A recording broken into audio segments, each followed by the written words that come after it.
কি আছে? দুটোর ক্ষেত্রে কি আবার হাজার পর্যন্ত আছে না? এখানেও হাজারের ঘর পর্যন্ত আছে, এখানে হাজারের ঘর পর্যন্ত আছে, তাই না? অর্থাৎ এই ক্ষেত্রে কিন্তু ওদের স্থান কিন্তু সমান, তাই তো? আর হাজারের ঘর এখানে কয়টা আছে? হাজার কয়টা হাজার আছে বলো? একটা। একটা। এখানে একটা।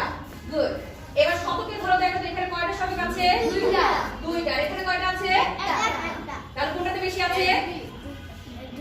এটাতে বেশি আছে নাকি এটাতে বেশি আছে? শতকের ঘরে এটাতে শতক আছে দুইটা, এটা আছে একটা, তার মানে এটাতে বেশি বেশি আছে, তাই না?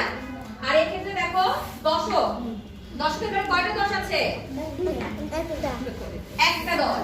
আর এখানে কয়টা দশ আছে? দুইটা দশ, তাই না? আচ্ছা, এখানে এককের ঘরে কয়টা এক আছে? পাঁচটা। এখানে কয়টা আছে? পাঁচটা। তার মানে আমরা কি দেখতে পেলাম যে এখানে শতকের ঘরে এখানে দুইটা আছে আর এখানে একটা আছে, তার মানে কি এটা বড়, তাই না? একটা জিনিস মনে রাখবে, এখানে দেখো পরবর্তী ঘরে দুই আছে, মানে এখানে দশক বেশি আছে কিন্তু এখানে দশক একটা আছে, তাহলে কি আমরা এটা বড় বলতে পারি? কেন পারি না বলো তো?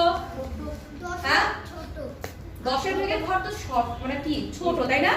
আমরা বড় থেকে ছোট চিন্তা করব, তাই তো? আমরা আগে তুলনা করব প্রথমে হাজারের ঘর। যদি হাজারের ঘরে এটা বেশি থাকতো আর এটা কম থাকতো তাহলে এটা বড় হতো, তাই না? কিন্তু দেখা যাচ্ছে কি হাজারের ঘরে সমান সংখ্যক আছে, তাই না? কিন্তু যখন আমরা দশকের ঘরে আর শতকের ঘরে যাচ্ছি, মানে হাজারের পরবর্তী বড় স্থান কোনটা? শতকের ঘর, তাই না? আর শতকের ঘরে এখানে আছে দুইটা আর এখানে আছে একটা, অর্থাৎ এখানে আমাদের বেশি হবে। আমার যত এদিকে দশক আর এককের ঘরে বড় সংখ্যা থাকবে না কেন, আমার কোনটা বেশি হবে?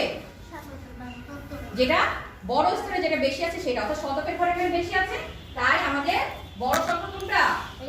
এই 1215। আর এটা ছোট। কি লাভি ঠিক বলেছিল? ওর জন্য জোরে